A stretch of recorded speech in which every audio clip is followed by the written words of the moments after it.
प्यारे बच्चों, सलाम व आदाब। आज की क्लास में आप सबका इस्तकबाल है। प्यारे बच्चों, आज हम 10वीं जमात की दरसी किताब जान पहचान से सबक नंबर 7 ज़बानों का घर हिंदुस्तान पढ़ने जा रहे हैं, जिसमें उर्दू ज़बान और दीगर ज़बानों से मुताल्लिक बहुत मुख्तसरन गुफ्तगू की गई है।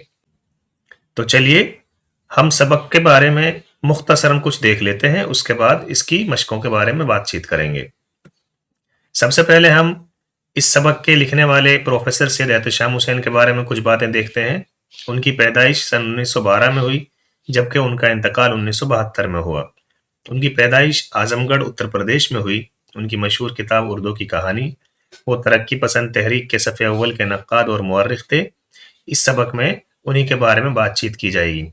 आपने सबक के अंदर पढ़ा होगा कि हमारे मुल्क के अंदर जो सबसे पुराने बाशिंदे हैं, उनमें से दो कबीले कोल और मुंडा सबसे पुराने हैं, जो आजकल भी मुख्तलिफ जगहों पर पाए जाते हैं।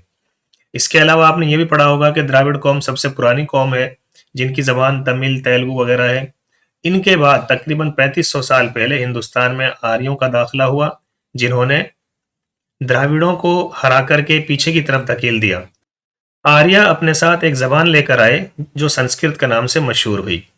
उसके बाद ये हुआ कि संस्कृत सिर्फ ऊंचे तबके की और पढ़े लिखे लोगों की ज़बान हो गई, जबकि अवाम जो ज़बान बोलते थे वो प्राकृत के नाम से मशहूर हुई।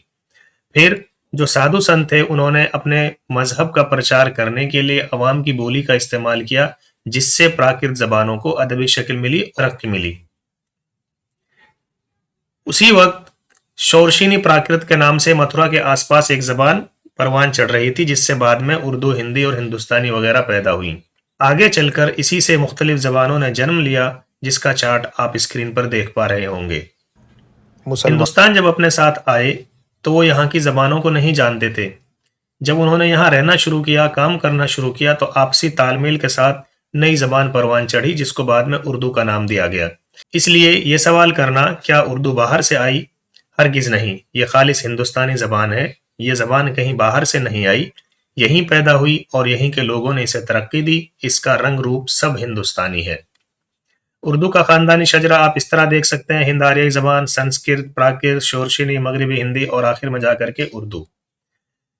उर्दू की तश्कील में हिंदुस्तान की मुख्तलिफ बोलियों के अल्फाज शामिल हैं। इसके अलावा अरबी, फ़ारसी, तुर्की और दीगर ज़बानों के अल्फाज भी शामिल हैं, जिन सब से मिलकर के उर्दू ज़बान परवान चढ़ी है। उर्दू सिर्फ एक ज़बान नहीं, बल्कि हिंदुस्तान के मुश्तरका कल्चर की सबसे बड़ी निशानी है, इसलिए उसे गंगा जमनी तहजीब की अलामत भी कहा जाता है। उर्दू की कहानी, हिंदुस्तान में ज़बानों का सफ़र। आप स्क्रीन पर बहुत मुख्तसरन इस सबक के अहम निकात को देख पा रहे होंगे। उर्दू किसी दूसरे मुल्क से नहीं आई, बल्कि उसका ख़मीर, बनावट और रंग रूप मुकम्मल तौर पर हिंदुस्तानी है। उर्दू की तश्कील में हिंदुस्तान की मुख्तलिफ मकामी बोलियों और तहजीबी असरात ने बुनियादी किरदार अदा किया है। शिमाली हिंद की शोरशीनी प्राकृत के बतन से सन 1000 ईस्वी के बाद उर्दू और हिंदी जैसी जदीद ज़बानों ने जन्म लिया। तकरीबन 3500 साल कबल आर्य हिंदुस्तान आए।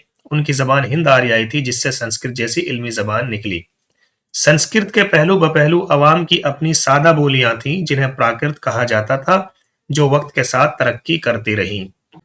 इसके बाद अब हम चलते हैं सवालात की तरफ। जितने भी मुमकिन सवालात इस सबक में से हो सकते हैं, वो आपके सामने यहाँ पेश किए जा रहे हैं। सबसे पहला सवाल है, सैयद एहतशाम हुसैन की पैदाइश कब हुई थी? आपके ऑप्शन हैं 1910, 1911, 1912 या फिर 1913।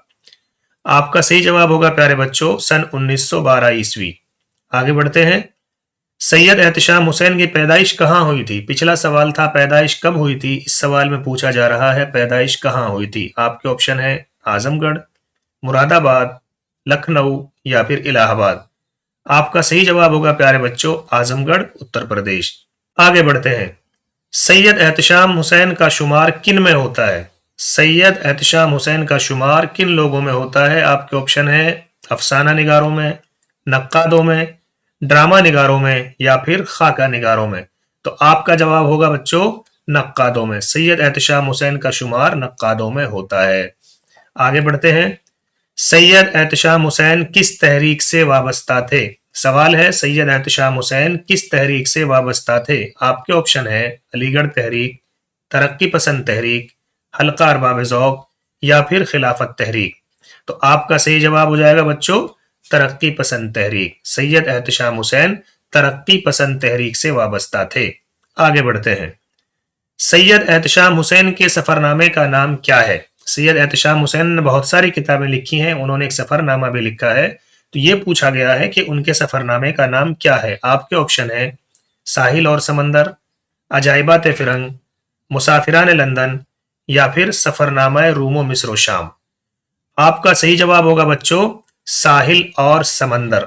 इसके अलावा जो आप तीन नाम देख रहे हैं ये भी तीनों सफ़रनामों के नाम हैं। अजाइबात फिरंग यूसुफ खां कंबल पोश का सफ़रनामा है, मुसाफिरान लंदन सर सैयद अहमद खां का सफ़रनामा है, जबकि सफ़रनामा रूम व मिस्र व शाम अल्लामा शिबली नोमानी का सफ़रनामा है।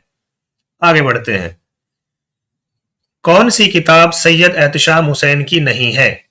यहाँ पर कुछ किताबों के नाम दिए जा रहे हैं, आपको ये बताना है कि उनमें से कौन सी किताब सैयद एहतशाम हुसैन की नहीं है। ऑप्शन है तनकीदी जायज़े, रिवायत और बगावत, अदब और समाज या उर्दू तनकीद। तो आपका सही जवाब हो जाएगा बच्चों उर्दू तनकीद। बाकी जो तीनों किताबें हैं ऊपर की वो सैयद एहतशाम हुसैन की किताबें हैं। आगे चलते हैं।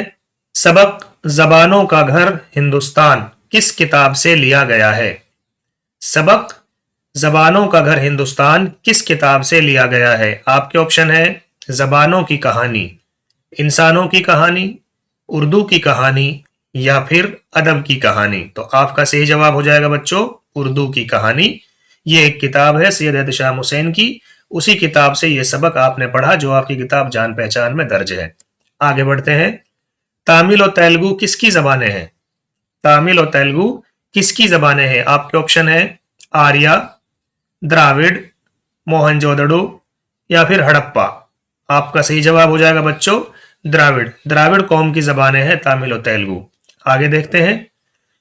आम लोग जो जबानें बोलते थे उन्हें क्या कहते हैं?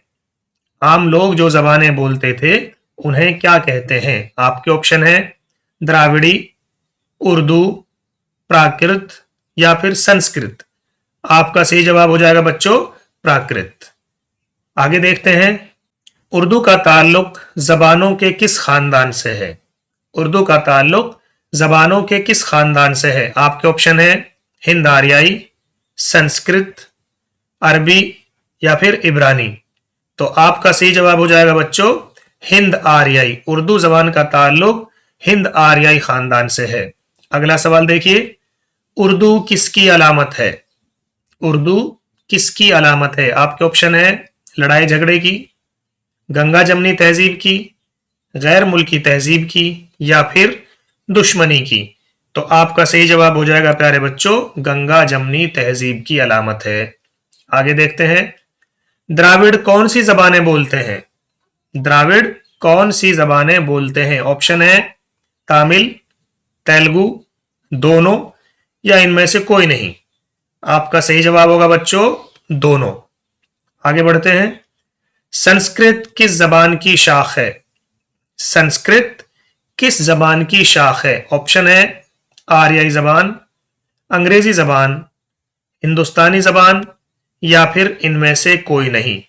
आपका सही जवाब होगा बच्चों आर्याई जबान। संस्कृत आर्याई जबान की शाख है। आगे चलते हैं। उत्तर भारत में कौन सी प्राकृत बोली जाती थी? उत्तर भारत में कौन सी प्राकृत बोली जाती थी? ऑप्शन है मागधी, अवधी, शोरशीनी या फिर कन्नौजी। तो आपका सही जवाब हो जाएगा शोरशीनी। आगे चलते हैं। उर्दू कहां पैदा हुई है? आपके ऑप्शन है अरब में, अमेरिका में, अफगानिस्तान में या फिर हिंदुस्तान में। तो आपका सही जवाब हो जाएगा बच्चों उर्दू हिंदुस्तान में पैदा हुई है। आगे चलते हैं। प्राकृत का क्या माना होता है? प्राकृत का क्या माना होता है? आपके ऑप्शन है खास लोगों की बोली, आम लोगों की बोली, संस्कृत वाली बोली या फिर इनमें से कोई भी नहीं। तो आपका सही जवाब हो जाएगा बच्चों आम लोगों की बोली को प्राकृत कहा जाता था। प्यारे बच्चों, आपने जबानों का घर हिंदुस्तान ये सबक पढ़ा। उम्मीद है कि आपको ये सबक पसंद आया होगा और समझ भी आया होगा। इस सबक में से जितने भी सवालात हो सकते थे वो हमने आपके सामने पेश कर दिए हैं। अगली क्लास में आपसे एक नए सबक के साथ फिर मुलाकात होगी। तब तक के लिए आप अपना ख्याल रखिए, खुश रहिए। खुदा हाफिज़।